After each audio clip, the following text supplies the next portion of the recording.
Jadi malam ini kita akan melihat dari Wahyu pasal yang ke-19 dari ayat yang ke-17 sampai ayat yang ke-21 ya. Ya, kalau kita membaca bagian ini ya, ini merupakan bagian-bagian terakhir daripada masa-masa sengsara dan juga bagaimana Tuhan Yesus akan mengakhiri akan sejarah manusia, sejarah dunia, dan akan mendirikan kerajaannya.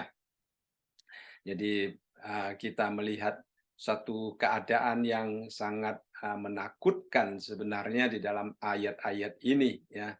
Jadi sebenarnya ini merupakan satu peringatan yang sangat penting bagi orang-orang yang masih belum mengenal Tuhan, supaya mereka sadar bahwa satu hari nanti akan menghadapi apa yang dituliskan di dalam Wahyu ini, bahwa Tuhan dia bukan lagi seperti domba lemah lembut ya, tetapi dia seperti hakim yang akan memakai gada besi untuk memerintah.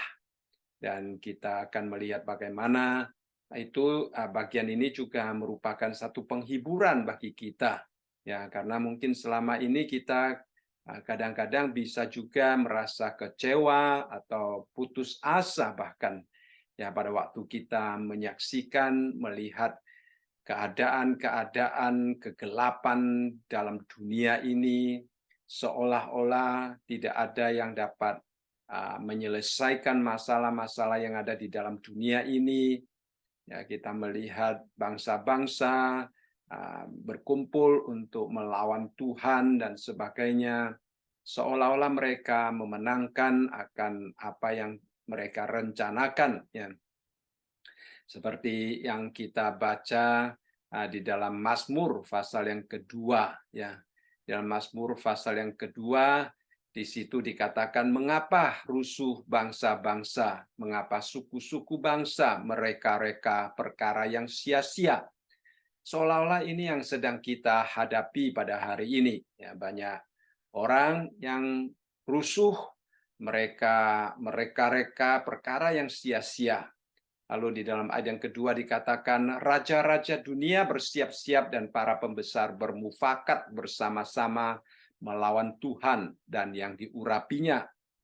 Lalu dikatakan, marilah kita memutuskan belenggu-belenggu mereka dan membuang tali-tali mereka daripada kita. Jadi para raja, para pembesar, manusia di dalam dunia yang tidak mengenal Tuhan, mereka merasa mereka dibelenggu oleh Tuhan. Ya. Jadi mereka ingin melepaskan diri, mereka ingin menjadi Tuhan sendiri. Maka kita melihat hari ini tidak sedikit orang, khususnya di dalam zaman postmodern ini, ya, manusia mulai tidak ingin diikat oleh hukum apapun juga. Mereka mengatakan apa yang saya anggap benar itu benar untuk saya. Jadi tidak ada norma ya, tidak ada sesuatu ukuran untuk hidup yang benar dan hidup yang salah. Itu terjadi pada hari ini karena manusia ingin memutuskan belenggu-belenggu mereka dan tali-tali yang mengikat mereka. Mereka ingin bebas sehingga mereka melampiaskan keinginan mereka demikian saja. Jadi kita melihat di sini hal-hal yang demikian sudah terjadi ya. Tetapi di dalam ayat yang keempat daripada Mazmur pasal yang kedua mengatakan, dia yang bersemayam di surga tertawa, Tuhan mengolok-olok mereka.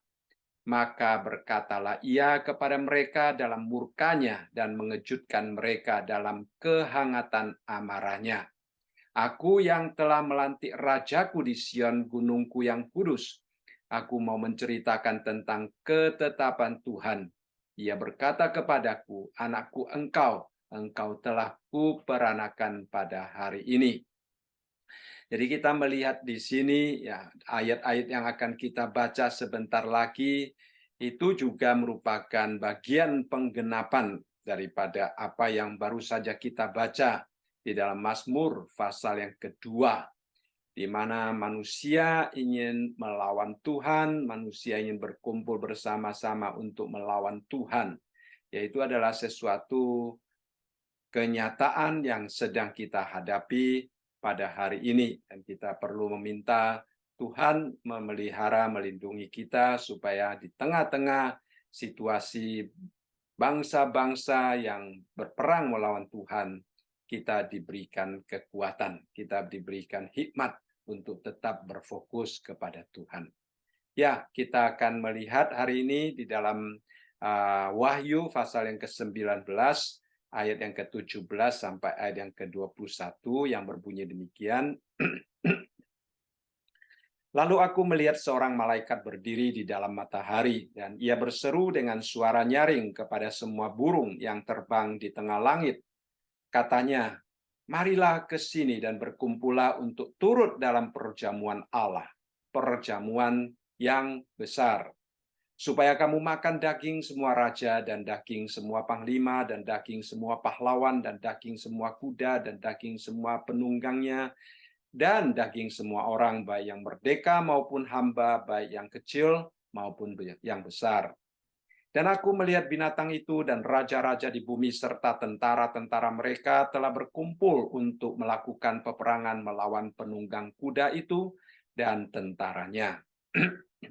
Maka tertangkaplah binatang itu, dan bersama-sama dengan dia nabi palsu yang telah mengadakan tanda-tanda di depan matanya. Dan dengan demikian ia menyesatkan mereka yang telah menerima tanda dari binatang itu dan yang telah menyembah patungnya. Keduanya dilemparkan hidup-hidup ke dalam lautan api yang menyala-nyala oleh belerang. Dan semua orang lain dibunuh dengan pedang yang keluar dari mulut penunggang kuda itu. Dan semua burung kenyang oleh daging mereka. Saya tidak tahu bagaimana perasaan saudara pada waktu membacakan bagian daripada Alkitab ini, ya. Tetapi ini merupakan satu bagian yang sangat menakutkan, ya. Mengapa menakutkan? Kita melihat, kita tahu sudah membahas minggu lalu penunggang kuda itu adalah Tuhan Yesus sendiri, ya. Tuhan Yesus datang untuk membunuh saudara sekalian di dalam ayat ini, ya. Jadi kedatangan Tuhan Yesus yang pertama bukan untuk menghakimi. Di dalam Yohanes pasal yang ketiga dengan jelas mengatakan bahwa Tuhan Yesus datang bukan untuk menghakimi, tetapi untuk menyelamatkan. Ya. Tetapi setelah keselamatan yang ditawarkan oleh Tuhan Yesus tidak diterima oleh orang-orang, oleh manusia di dalam dunia ini, maka kedatangan yang kedua bukan lagi untuk menyelamatkan, tetapi untuk membinasakan. Ya, untuk membinasakan. Jadi kita melihat satu bagian akhir daripada sejarah manusia yang sangat mengerikan. Tetapi kalau kita membaca dengan iman dan tertuju kepada Tuhan, itu adalah satu penghiburan bagi kita juga. Mengapakah saya katakan penghiburan? Karena ini adalah suatu nubuatan tentang bagaimana Tuhan membalas kejahatan orang-orang yang pada hari ini mungkin mereka merasa mereka bisa bertindak seenaknya. Mereka bisa bertindak semau mereka. Mereka tidak merasa bahwa mereka mempunyai beban secara etik, mempunyai beban secara moral. Mereka tidak merasa bersalah sama sekali. Malah mereka tidak sedikit yang merasa bangga kalau mereka dapat melakukan kejahatan. Ya, itu yang kita hadapi pada hari ini. Kita melihat para pelaksana hukum berusaha untuk mencari kesalahan mereka yang bersalah, tetapi mereka kelihatan juga mempunyai sejenis kepintaran untuk mencari lubang-lubang di dalam hukum-hukum negara, sehingga tidak sedikit dari mereka yang dapat melepaskan diri. Ya. Nah, seolah-olah hari ini kita melihat hukum tidak ada gunanya, kita melihat kekuatan kebenaran tidak dapat mengalahkan kekuatan kejahatan, Sehingga kadang-kadang seolah-olah kita merasa sangat kecewa, sangat putus asa, melihat keadaan dunia yang semakin lama semakin uh, gelap, ya, saudara sekalian. Akan tetapi kita juga tahu bahwa tujuan Tuhan bukan untuk memurnikan masyarakat ataupun langit dan bumi yang sekarang, tetapi akan melenyapkannya pada suatu hari. Jadi dalam bagian ini kita melihat suatu hal yang sangat mengerikan, di mana para pemimpin-pemimpin yang dikatakan di sini, ya, dikatakan di sini para raja, panglima, ya, pahlawan, ya, kuda, ya, semua manusia baik yang merdeka maupun hamba, baik yang kecil maupun yang besar, itu tadinya mempunyai satu pengaruh, mempunyai satu kekuasaan yang luar biasa di dalam dunia ini, tiba-tiba dibunuh, ya, di jalanan. Kita melihat sesuatu gambaran yang memang sangat menakutkan. Ada orang bertanya, apakah ini hanya sesuatu hal yang menakut-nakuti kita, ataukah sesuatu yang sungguh-sungguh akan terjadi, ya. Sehingga sebagian orang menafsir bagian ini hanya sebagai simbol yang mengatakan ada sesuatu makna yang Tuhan ingin ajarkan kepada kita. Tetapi kita percaya bahwa ini bukan hanya sesuatu simbol, tetapi ini adalah sesuatu yang akan dilakukan oleh Tuhan pada waktu Tuhan datang kembali. Kita melihat dengan sangat jelas di sini, Tuhan akan melakukan sesuatu penghakiman sebagai suatu pembalasan. Ya, kita ingat orang-orang yang mati syahid, ya, jiwanya berteriak-teriak, bertanya kepada Tuhan, kapan Tuhan akan membalas kejahatan orang-orang yang melakukan kejahatan terhadap mereka. Ya. Nah, ini adalah saatnya di mana Tuhan melakukan pembalasan terhadap mereka. Ya. Jadi di sini kita ingat minggu lalu kita membaca di dalam ayat yang ke-11 dikatakan, lalu aku melihat sorga terbuka, sesungguhnya ada seekor kuda putih, dan ia yang menungganginya bernama yang setia dan yang benar, ia menghakimi dan berperang dengan adil. Jadi dari sini kita sudah melihat bagaimana kedatangan Tuhan Yesus yang kedua, yang duduk di atas kuda putih ini adalah Tuhan Yesus. Ya, minggu lalu kita juga sudah menjelaskan bahwa Tuhan Yesus datang dengan kuda putih pada zaman Romawi merupakan suatu lambang kemenangan seorang raja setelah keluar berperang. Ya, jadi kita melihat di sini namanya adalah yang setia dan yang benar, ia menghakimi dan dia berperang. Jadi di dalam bagian ini kita melihat bahwa kedatangan Tuhan Yesus yang kedua kali memang untuk peperangan, untuk menghakimi. Ya, ini sebenarnya bukan ayat yang baru, bukan satu berita yang baru bagi kita. Sebenarnya di dalam Perjanjian Lama berulang kali disebutkan tentang hari Tuhan, di mana Tuhan akan datang untuk menghakimi, Tuhan akan datang untuk menghukum.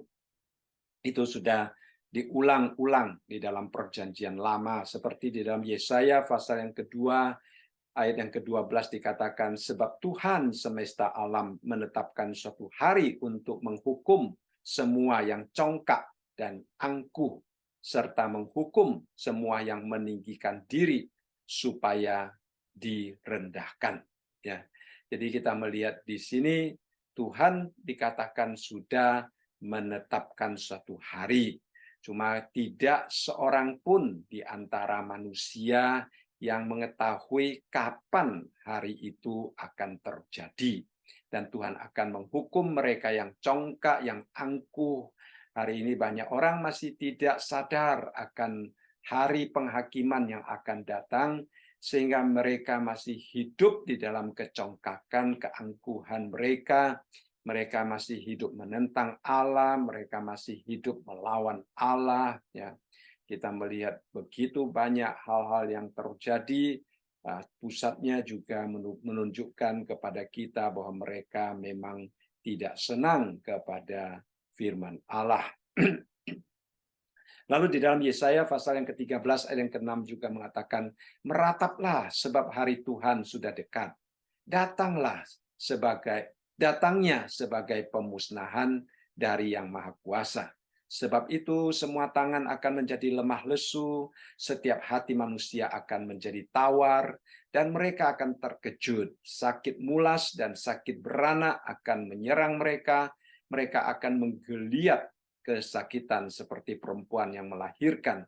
Mereka akan berpandang-pandangan dengan tercengang-cengang, muka mereka seperti orang demam. Sungguh hari Tuhan datang dengan kebengisan, dengan gemas, dan dengan murka yang menyala-nyala untuk membuat bumi menjadi sunyi senyap dan untuk memunahkan daripadanya orang-orang yang berdosa. Jadi kita melihat di sini bukan hanya orang-orang congkak disinggung di situ, juga mengatakan bumi ini akan menjadi sunyi senyap. Mengapa menjadi sunyi senyap? Karena manusia yang berdosa dimusnahkan oleh Tuhan pada hari kedatangan Tuhan yang kedua kali. Jadi Tuhan datang untuk menghakimi, Tuhan datang untuk berperang. Ya. Nah, kita melihat di dalam ayat yang ke-17 yang kita baca tadi. Dikatakan, lalu aku melihat seorang malaikat. Ya, kembali berulang kali dikatakan oleh Yohanes bahwa dia melihat. Nah, melihat apa? Melihat seorang malaikat. Ya, kadang-kadang malaikat membawa dia ke sini, malaikat membawa dia ke sana. Kadang-kadang malaikat memberitahukan sesuatu kepadanya. Ya. Nah, sekarang dia melihat seorang malaikat.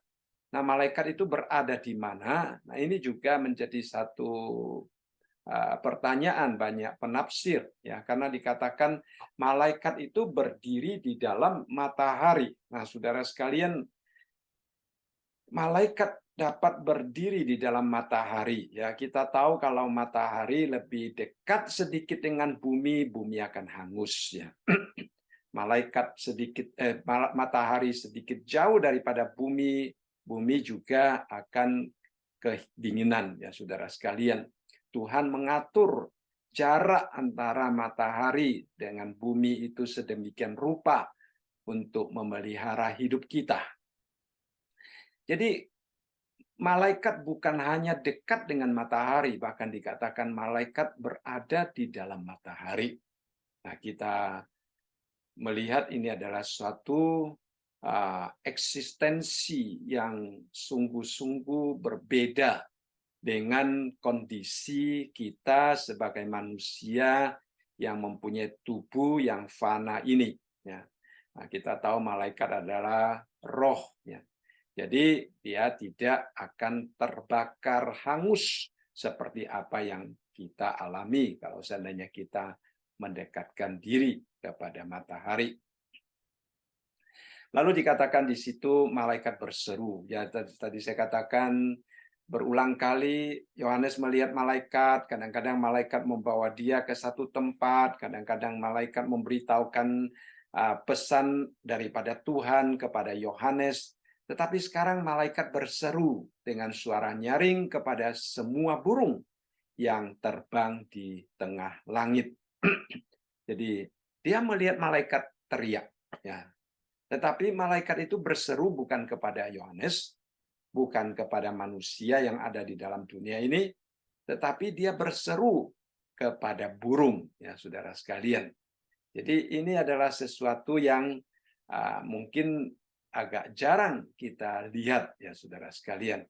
Dikatakan di sini, marilah ke sini dan berkumpullah untuk turut dalam perjamuan Allah, perjamuan yang besar. Nah, minggu lalu kita sudah membahas tentang perjamuan yang lain, yaitu perjamuan pernikahan anak domba Allah. Ya, nah ini adalah perjamuan yang berbeda.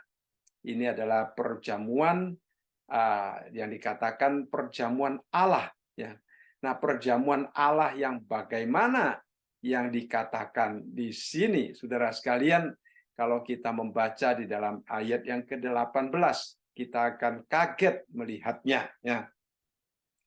Perjamuan di dalam ayat yang ke-7 dikatakan, marilah ke sini dan berkumpullah untuk turut dalam perjamuan Allah. Perjamuan yang besar. Perjamuan yang bagaimana?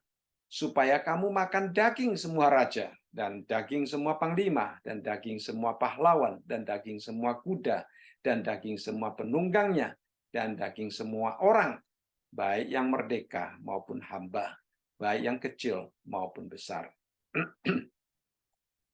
Apakah saudara-saudari di sini melihat sesuatu yang cukup menakutkan? Ya, kita tahu burung yang dimaksudkan di sini adalah burung yang memakan mayat, ya, burung yang memakan mayat, sehingga malaikat itu berseru kepada burung-burung itu karena apa? Karena bumi ini bertaburan dengan mayat-mayat. Sangat menakutkan, ya, sangat menakutkan.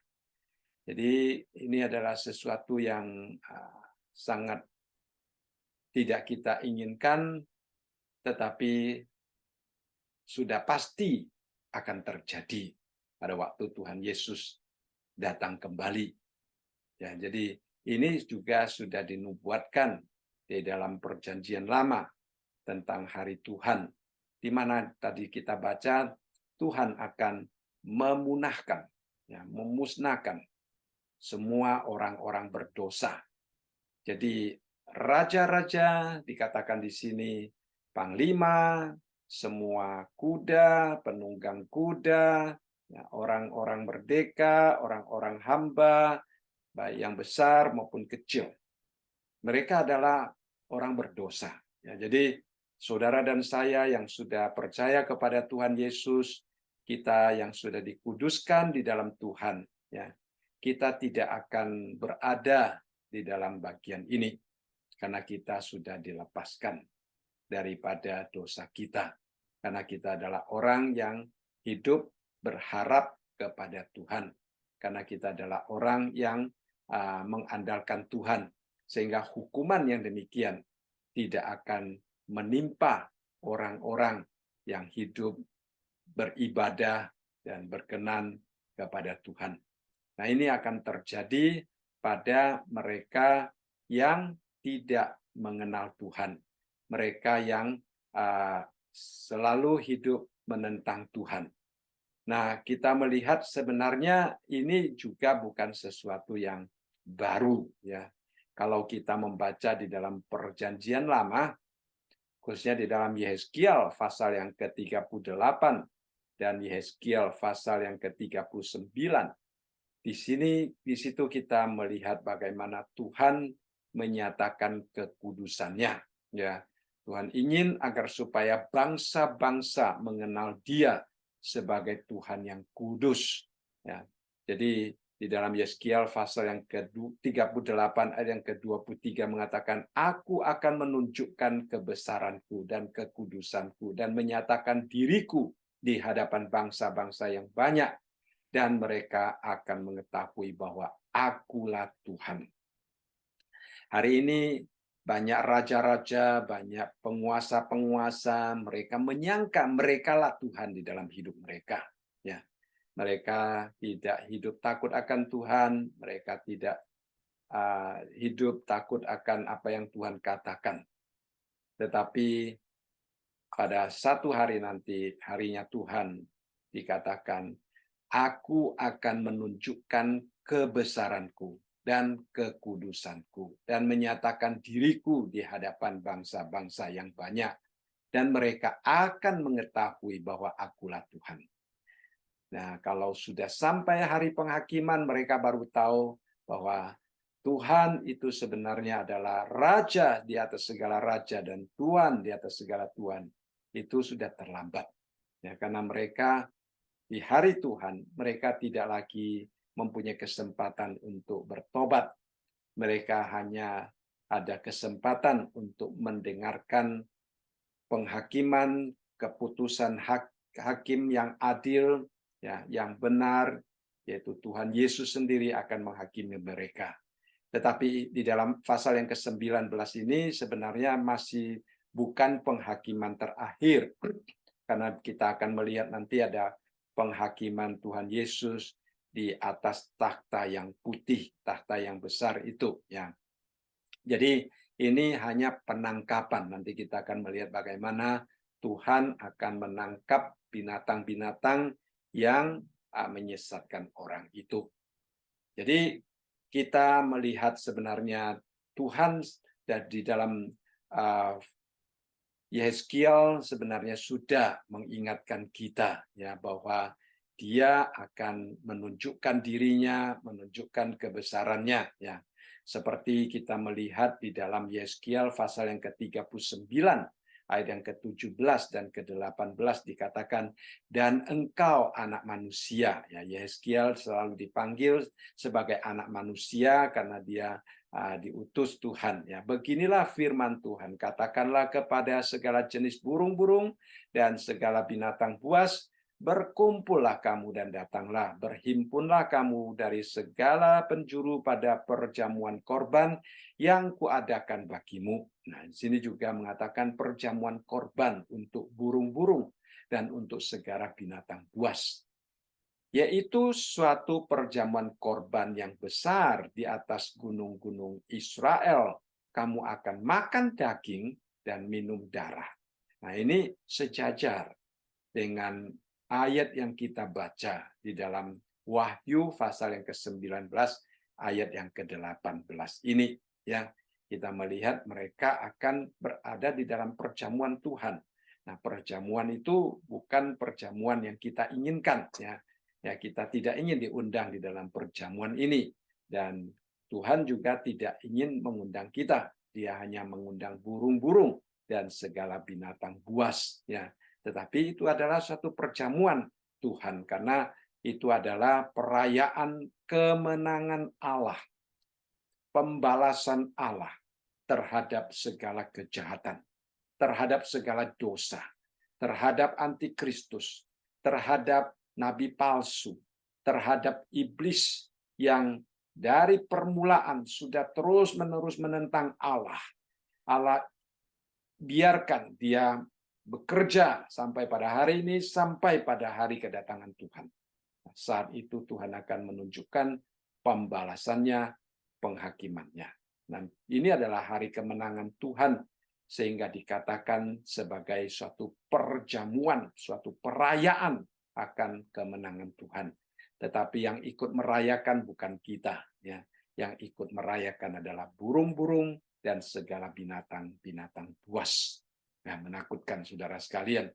Dan di dalam ayat yang ke-18 ya sama dengan apa kita baca tadi, daging para pahlawan akan kamu makan dan darah para pemimpin dunia akan kamu minum.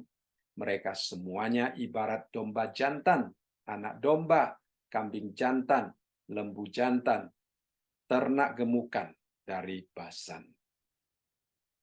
Ya, itulah keadaan orang-orang yang menentang Allah. Ya, hari ini kita melihat banyak orang yang menentang Allah, seolah-olah tidak ada balasan terhadap mereka. Ya, mereka semakin kelihatannya ya, semakin makmur di dalam hal finansial mungkin, semakin jaya ya di dalam kekuasaan mereka. Mereka boleh memakai segala cara, ya. Mereka boleh membangun kekayaan di atas penderitaan orang lain. Mereka boleh menginjak-injak hak asasi orang lain. Ya, kelihatannya yang dikatakan pemimpin dunia, para pahlawan-pahlawan dunia, ya, yang pahlawan di sini yang dimaksudkan bukan membela bangsa dan negara, tetapi mereka yang berjuang melawan Allah, yang melawan Kristus. Nah, mereka satu hari nanti akan menerima balasan daripada Tuhan. Ya, sekali lagi kita melihat di sini bahwa Tuhan Yesus akan bertindak sesuai dengan keadilannya. sesuai dengan kebenarannya. Nah, pada saat itu manusia tidak dapat menolak, manusia tidak dapat menghindar, manusia tidak dapat bertobat, manusia hanya ada satu jalan, yaitu menerima hukuman daripada Tuhan. Ya, di dalam Yeskiel pasal yang ke-39 ayat yang ke-21 juga mengatakan, Aku akan membuat kuasa kemuliaanku berlaku atas bangsa-bangsa, dan mereka semua melihat hukuman yang akan kujatuhkan, dan melihat tanganku yang akan memukul mereka. Dan kaum Israel akan mengetahui bahwa akulah Tuhan, Allah mereka, mulai hari itu dan seterusnya. Jadi saudara sekalian, di dalam Ibrani mengatakan bahwa Tuhan menghajar orang yang dikasihinya dan menyesah orang yang diakui sebagai anaknya. Jadi kalau satu hari kita melakukan kesalahan, Tuhan akan menyesah kita. Tuhan akan menghajar kita seperti seorang ayah mendidik, menghajar anaknya. Ya, itu adalah karena kasih Tuhan kepada kita. Dia tidak ingin kita terus-menerus berada di dalam kesalahan. Dia tidak ingin kita terus-menerus menjauhkan diri dari Tuhan. Dia tidak ingin kita kehilangan berkat Tuhan. Dia menyesah kita, ya, seperti kalau kita mendidik anak kita, ya, mendisiplin anak kita, itu adalah demi kebaikan anak-anak kita. Supaya mereka mengetahui jalan yang harus mereka lalui, jalan yang tidak boleh mereka lalui. Itu untuk kebaikan mereka. Nah, ini yang Tuhan lakukan terhadap anak-anaknya, terhadap saudara dan saya. Sehingga kadang-kadang kita melihat sebagai orang Kristen, ya, kalau kita ada sedikit pikiran yang tidak menyenangkan Tuhan, atau ada sesuatu perbuatan yang tidak menyenangkan Tuhan, rasanya hukuman Tuhan itu begitu nyata, ya, begitu terasa. Ya, ya, karena Tuhan mengasihi kita, ya, Dia tidak ingin kita jalan terus di dalam jalan yang salah. Tetapi terhadap mereka yang tidak mau mendengarkan Tuhan, yang tidak mau mengakui ketuhanan Allah, ya, Tuhan biarkan mereka hidup di dalam keinginan mereka, hidup di dalam boleh dikatakan kegelapan mereka, ya, hidup untuk melampiaskan, ya, hawa nafsu mereka. Tuhan biarkan. Sehingga kadang-kadang kita melihat, wah, orang-orang ini kok jahat tetapi hidupnya lancar, tidak ada hukuman seolah-olah, ya. Nah, Tuhan biarkan. Nah, sampai pada waktu kedatangan Tuhan kembali nanti, barulah saat itu Tuhan akan mengadakan perhitungan dengan mereka. Ya, Tuhan akan menunjukkan keadilannya. Tuhan akan melakukan pembalasan. Ya, Dia membela umatnya. Hari ini umatnya ditindas. Ya, hari ini banyak orang yang mati syahid. Hari ini banyak orang yang baik tetapi diinjak-injak. Ya. Nah, nanti pada waktunya hari Tuhan nanti, disitulah kita akan melihat bagaimana Tuhan membalas, membela orang-orang yang mengikut Dia dengan setia. Ya, itu adalah sesuatu yang kita pelajari di dalam hukum rohani. Dan di lain sisi, saudara sekalian, mereka yang tidak hidup takut akan Tuhan pada hari itu akan dihukum oleh Tuhan. Tetapi bagi kita yang hidup setia kepada Tuhan, ya, kita akan mendapatkan penghiburan yang sesungguhnya, ya, penghiburan yang sejati daripada Tuhan.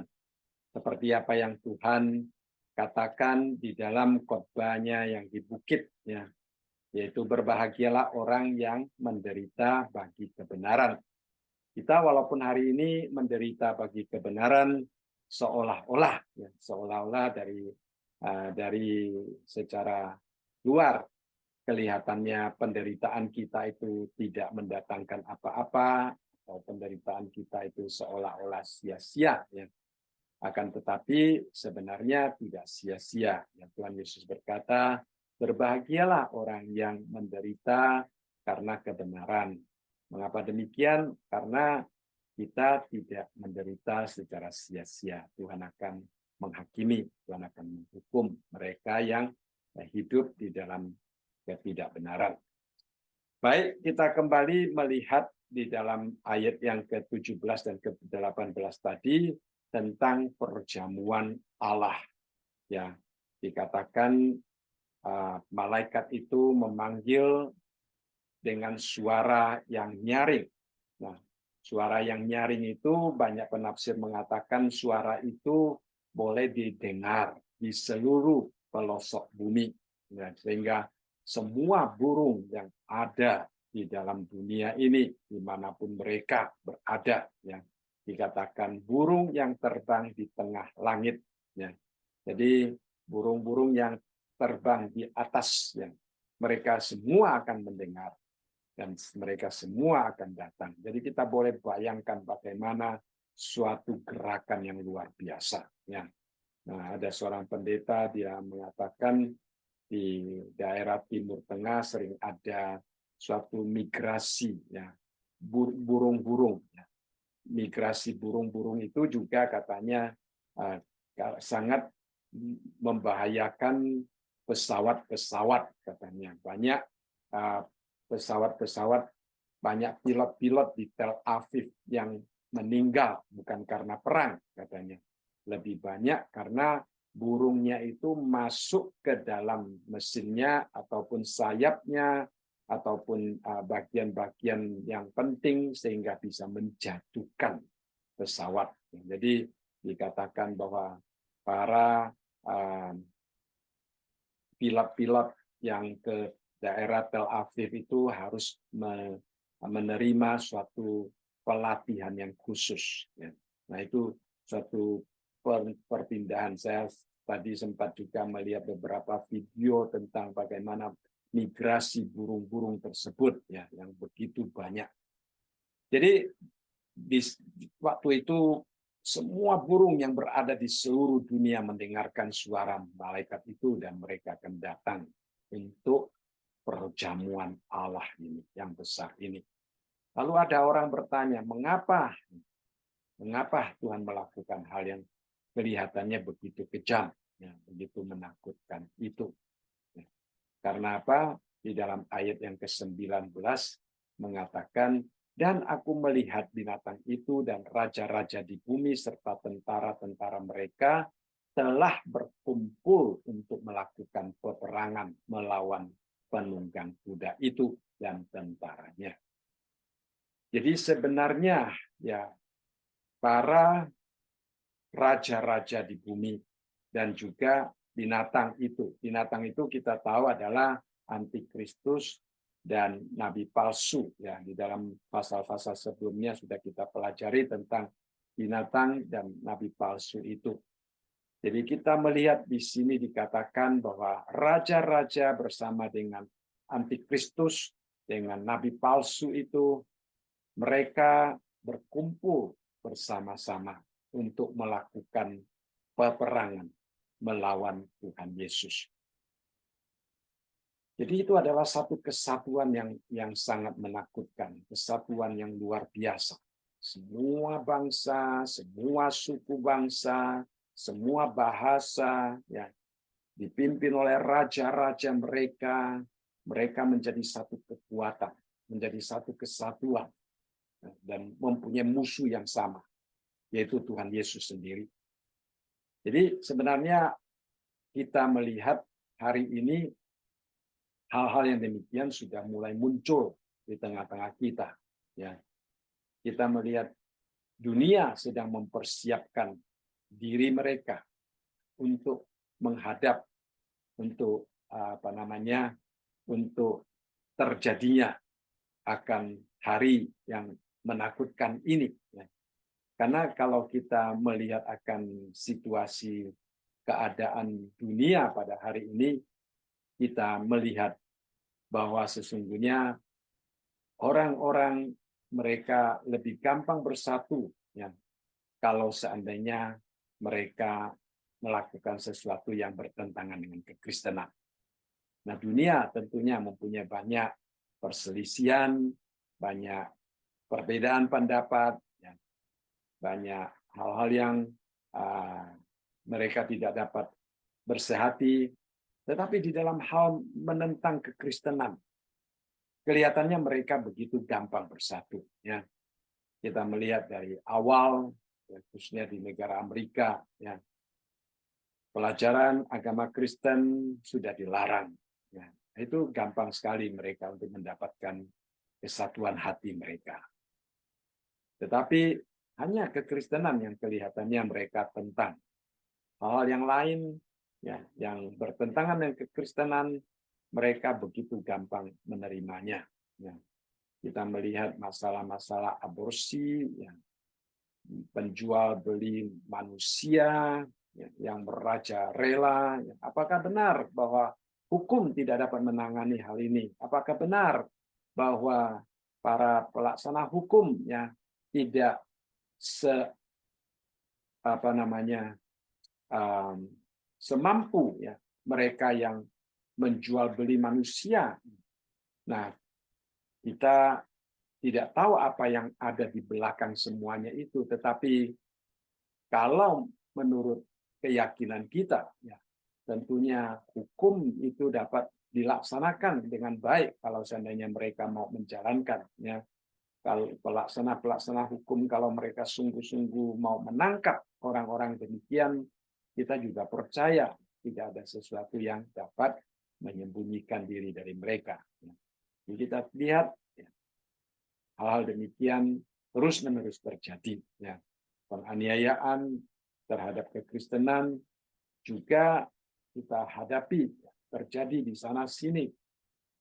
Nah, jadi kita melihat bahwa dunia, raja-raja dunia, ya, mereka mulai berkumpul, ya, beserta dengan tentara-tentara, pengikut-pengikut mereka. Mereka ingin berperang melawan Tuhan, melawan Kristus. Jadi kita kadang-kadang di luar juga bisa melihat orang-orang secara terbuka, ya, menuliskan moto-moto yang bertentangan dengan Kristus. Jadi kita sudah melihat hal yang demikian, sudah mulai ada, ya, sudah mulai ada. Nah, tentunya menyedihkan, tetapi tidak mengagetkan. Karena sebagai orang Kristen, khususnya kalau kita pelajari akan kitab Wahyu, kita tahu bahwa itu adalah hal-hal yang akan terjadi. Nah, di lain sisi, ya, dengan munculnya begitu banyak gerakan-gerakan yang menentang kekristenan, juga mengingatkan kita bahwa kita harus lebih setia di dalam misi kita, ya, untuk memenangkan jiwa. Kita harus lebih setia, ya, untuk mendoakan, ya, mereka supaya mereka menyadari akan perbuatan-perbuatan mereka. Kita harus lebih setia untuk mendukung, ya, banyak organisasi-organisasi Kristen maupun gereja-gereja Kristen yang sungguh-sungguh, ya, keluar untuk memenangkan jiwa bagi Tuhan. Jadi walaupun mereka menentang Tuhan, tetapi kita percaya bahwa satu hari nanti, ya, mereka akan dihancurkan. Ya, seperti juga dikatakan di dalam Zakaria pasal yang ke-14 ayat yang ke-5 dikatakan, maka tertutuplah lembah gunung-gunungku, sebab lembah gunung itu akan menyentuh sisinya. Dan kamu akan melarikan diri seperti kamu pernah melarikan diri oleh karena gempa bumi pada zaman Uzia, Raja Yehuda. Lalu Tuhan Allahku akan datang dan semua orang kudus bersama-sama Dia. Perhatikan, di sini dikatakan bahwa semua orang kudus akan datang bersama-sama dengan Tuhan. Jadi dikatakan ini adalah satu gambaran yang menakutkan, ya, di mana burung-burung diundang untuk perjamuan Tuhan yang besar, memakan daging para tentara yang berkumpul, para raja yang berkumpul, penunggang kuda yang berkumpul melawan Tuhan, Ya, itu adalah satu gambaran yang sangat menakutkan. Dan mereka berperang melawan Tuhan, mereka dikalahkan oleh Tuhan. Nah, Tuhan Yesus datang bersama-sama dengan orang-orang kudusnya. Jadi itu adalah satu penghiburan yang sangat luar biasa bagi saudara dan saya. Mungkin saat ini ya kita sedang menghadapi tantangan di dalam hidup kita. Ya. Dunia kelihatannya begitu kejam. Ya. Tetapi jangan putus asa, jangan kecewa, jangan menyerah. Tetaplah berfokus memandang kepada Panglima kita, yaitu Tuhan Yesus, yang nantinya akan memenangkan peperangan. Ya. Lalu di dalam ayat yang ke-20 dikatakan, maka tertangkaplah binatang itu dan bersama dengan dia nabi palsu. Nah, sekali lagi binatang itu yang dimaksudkan di sini adalah antikristus. Ya, binatang yang satunya adalah nabi palsu.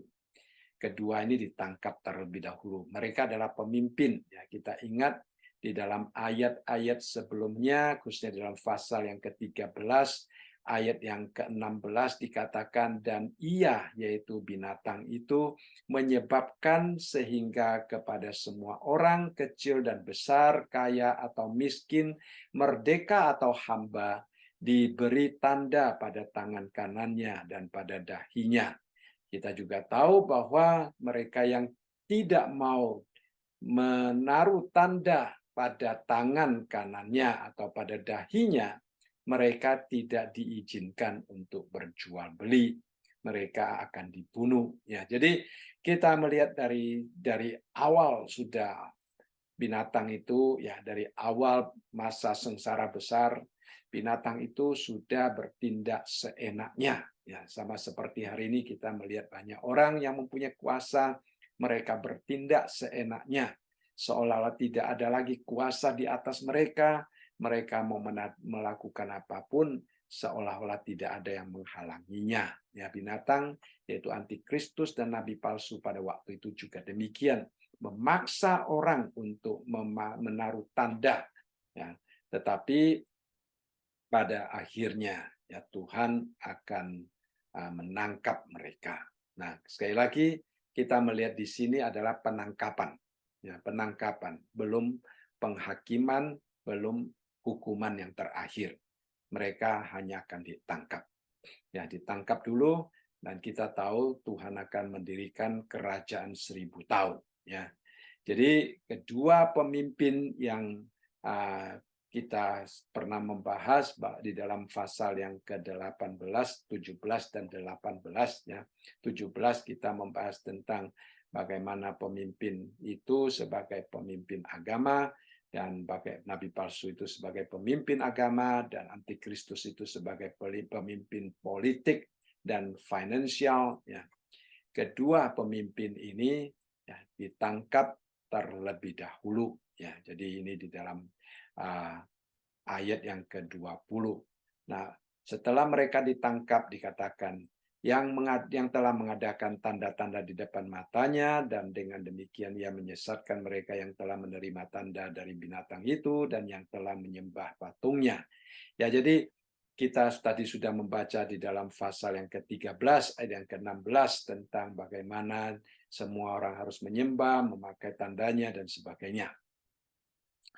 Jadi inilah yang menyebabkan mereka ditangkap. Dan setelah mereka ditangkap, di dalam ayat yang ke-20 dikatakan, keduanya dilemparkan hidup-hidup ke dalam lautan api yang menyala-nyala oleh belerang. Jadi sekali lagi, nanti penghakiman terakhir. Ya. Tapi ini adalah sesuatu lautan api yang menyala-nyala oleh belerang. Ya, apakah ini neraka ataupun ini hanya tempat penyiksaan yang sama, yang ada api dan menyala-nyala, ya kita tidak tahu. Nah, kalau ini neraka, berarti kedua orang ini ya jadi nabi palsu dan antikristus, mereka adalah orang yang pertama merasakan ya, penderitaan yang ada di neraka itu. Ya. Nah, jadi kita tidak tahu persis karena apa? Karena kita akan baca nanti akan adanya kerajaan 1000 tahun, ya. Kemudian iblis masih akan dilepaskan, ya, dan akan ada peperangan Armageddon, gitu ya. Jadi ini adalah sesuatu yang masih belum berakhir. Jadi mereka ditangkap dan mereka dilemparkan hidup-hidup, ya. Di dalam Daniel pasal yang ke-7 ayat ke-11 dikatakan, "Aku terus melihat karena perkataan sombong yang diucapkan tanduk itu. Aku terus melihat sampai binatang itu dibunuh, tubuhnya dibinasakan dan diserahkan ke dalam api yang membakar."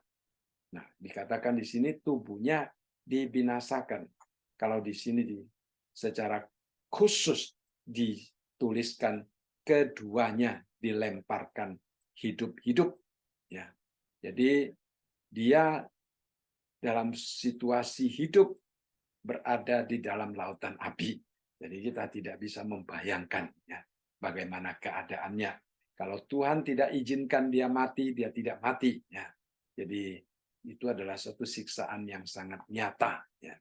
Jadi Daniel juga menunjukkan tentang hukuman yang akan dialami oleh antikristus dan nabi palsu itu, ya. Jadi di dalam ayat yang ke-20 ini juga menunjukkan tentang bagaimana kedua pemimpin ini akan pertama kali, ya, dibuang ke dalam lautan api yang menyala-nyala oleh belerang ini, ya.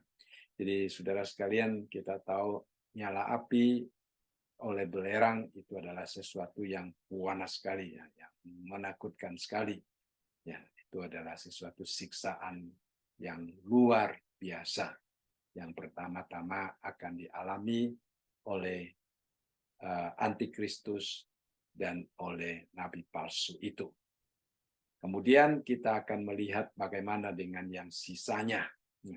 Di dalam ayat yang ke-21 dikatakan sisanya akan dibunuh dengan pedang.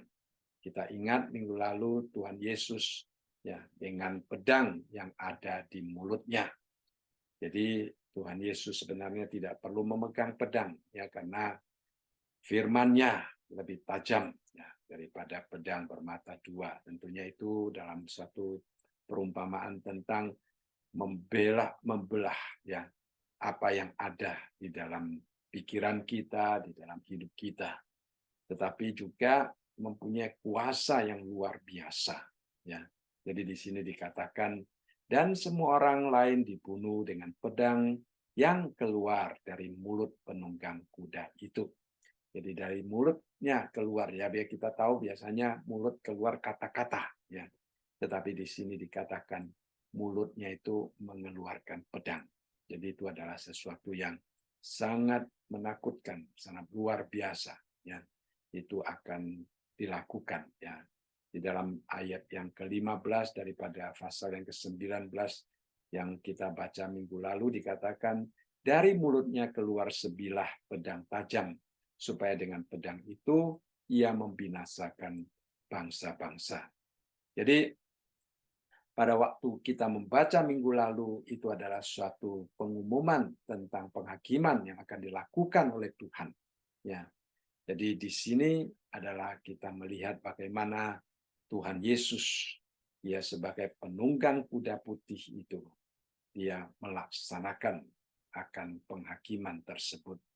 Nah, itulah sebabnya, saudara sekalian, malaikat tadi dikatakan berseru dan memanggil semua burung datang untuk mengikuti pesta Tuhan, ya.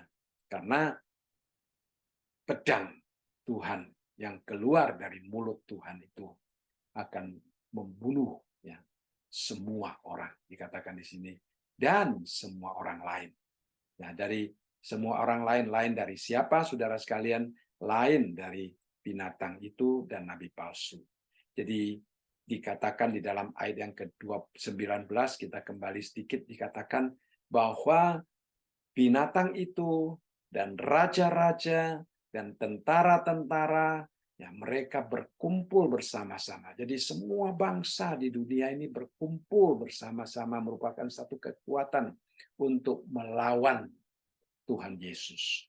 Lalu kemudian kita melihat pertama-tama pemimpinnya ditangkap dulu, secara hidup-hidup dibuang ke dalam lautan api yang menyala-nyala.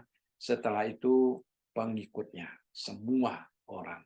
Jadi di dalam dunia ini yang sisa, ya, yang sisa. Mengapa dikatakan yang semua orang?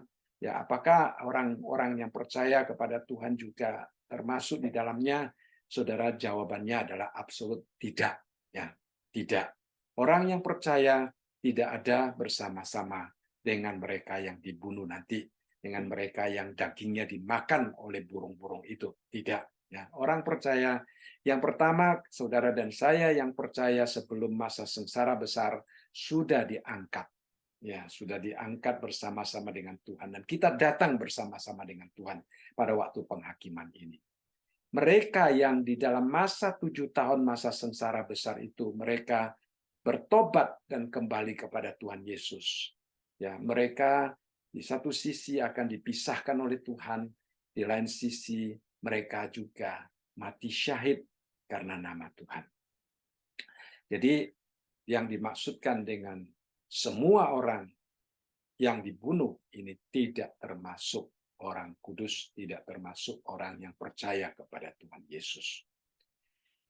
Seperti di dalam Sakaria pasal yang ke-14 dikatakan, lihatlah suatu hari akan tiba bagi Tuhan ketika jarahan yang diambil darimu akan dibagi di antara kamu. Aku akan mengumpulkan semua bangsa melawan Yerusalem untuk berperang. Jadi seolah-olah di sini juga menunjukkan kepada kita, Tuhan mengizinkan, bahkan dikatakan Tuhan mengumpulkan mereka ya, untuk melawan Yerusalem.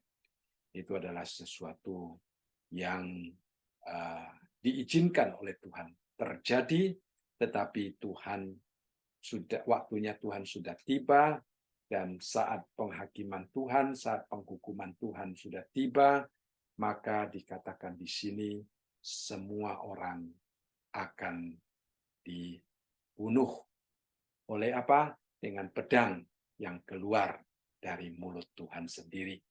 Sekali lagi menakutkan, saudara sekalian, sangat menakutkan. Kedatangan Tuhan yang pertama sebagai bayi, menderita, dibunuh. Kedatangan yang kedua, membunuh. Itu perbedaan yang luar biasa antara kedatangan Tuhan yang pertama dan kedatangan Tuhan yang kedua. Kedatangan yang pertama, dia dihakimi dengan tidak adil. Kedatangan yang kedua, dia menghakimi dengan adil.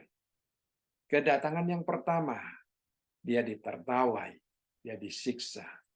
Kedatangan yang kedua, orang yang menertawa dia, orang yang menyiksa dia, orang yang mencemooh dia, akan dibunuhnya. Karena apa? Karena memang sudah saatnya tiba.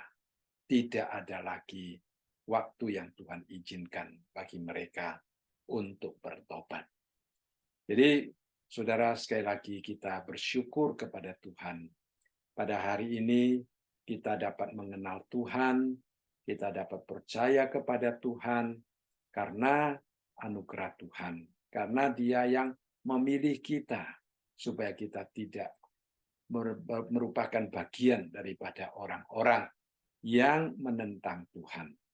Kita melihat di dalam dunia ini tidak ada orang yang berada di tengah-tengah. Mereka adalah orang yang hidup beribadah kepada Tuhan, atau mereka adalah orang yang hidup menentang Tuhan. Ya, kita diminta untuk memilih antara percaya atau menentang Tuhan. Kalau hari ini di dalam keluarga saudara, di dalam lingkungan kerja saudara, ya di dalam lingkungan tempat tinggal saudara, saudara masih tahu ada orang-orang yang mungkin masih berjalan menuju kepada kehidupan yang menentang Tuhan. Kita paling sedikit mendoakan mereka, menolong mereka, membimbing mereka, membawa mereka ke jalan Tuhan. Ya, itu adalah apa yang Tuhan percayakan kepada kita. Ya, kita berdoa Tuhan memberikan hikmat kepada kita, Tuhan memberikan kekuatan kepada kita, agar kita dapat memenangkan mereka. Jadi sekali lagi, apa yang kita pelajari pada malam hari ini, saudara sekalian, Pertama-tama kita melihat Tuhan kita adalah Tuhan yang adil. Tuhan kita adalah Tuhan yang benar. Tuhan kita adalah Tuhan yang maha besar. Tuhan kita adalah Tuhan yang maha mulia. Tuhan kita adalah Tuhan yang maha kudus. Hari ini manusia tidak mengindahkan kebesaran, kekudusan, kemuliaan Tuhan. Tuhan tidak bertindak apa-apa. Karena waktunya belum tiba. Alkitab mengatakan sebenarnya Tuhan menunjukkan kesabarannya terhadap mereka. Ya, bukan Tuhan menunda-nunda sebenarnya, tetapi Tuhan menunjukkan kesabarannya. Karena apa? Karena Tuhan tidak ingin satu orang binasa. Tuhan ingin semua orang terlepas daripada pedangnya. Tuhan ingin semua orang menerima anugerahnya, bukan menerima pedangnya. Itu hati Tuhan. Hati yang penuh dengan belas kasihan, hati yang penuh dengan cinta kasih yang mulia. Dia ingin kita semua diselamatkan. Jadi Tuhan bersabar. Tetapi sampai pada waktunya, ya, Tuhan sudah tidak akan bersabar lagi, dan di saat itulah mereka tidak menerima anugerah, mereka akan menerima pedang Tuhan, dan mereka akan dilemparkan. Dan yang terakhir di sini dikatakan, semua burung kenyang dengan daging mereka. Ya. Jadi boleh bayangkan saudara sekalian, ya, jalanan di mana-mana, mayat-mayat bertaburan sehingga burung-burung boleh makan dengan kenyang. Nah, saudara, itu adalah situasi yang menyedihkan, tetapi karena manusia yang tidak mau bertobat dan kembali kepada Tuhan, akhirnya mereka tidak mempunyai pilihan. Ya. Jadi itulah sebabnya saudara sekalian, tingkatkanlah doamu bagi mereka yang masih hidup di dalam kegelapan, supaya mereka kembali kepada Tuhan. Baik, saya rasa malam ini kita belajar sampai di sini, dan mari kita masuk dalam doa. Ya, mari kita berdoa.